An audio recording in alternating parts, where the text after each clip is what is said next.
Hello everyone, আমি প্রিয়াঙ্কা। আমার এই চ্যানেলে তোমাদের সবাইকে স্বাগত। কেমন আছো সবাই? আশা করছি সবাই ভালো আছো।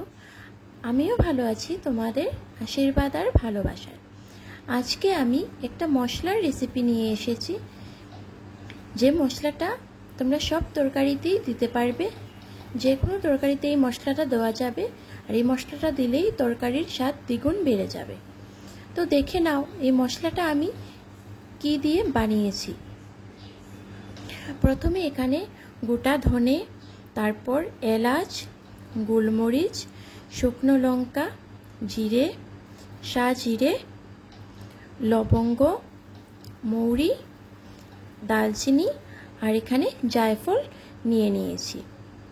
ওইগুলো সব একটা কড়াইয়ের মধ্যে হালকা ভাবে ফ্রাই করে নিতে হবে, একদম কম আঁচে। আর সাথে একটু লবণ এড করে দেব, দিয়ে ভালো করে ফ্রাই করে নেব। ফ্রাই হয়ে গেলে ঠান্ডা করে মিক্সার গ্রাইন্ডারে এগুলো সব একসাথে পেস্ট করে নেব, মানে গুঁড়ো করে নেব। গুঁড়ো করে একটা কন্টেইনারে ঢেলে দেব।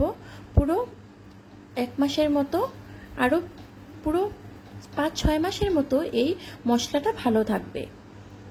যে কোনো তরকারিতে এই মশলাটা দেওয়া যাবে। বন্ধুরা, তোমাদের যদি আমার এই রেসিপিটা ভালো লেগে থাকে তাহলে লাইক, শেয়ার অ্যান্ড সাবস্ক্রাইব অবশ্যই করো।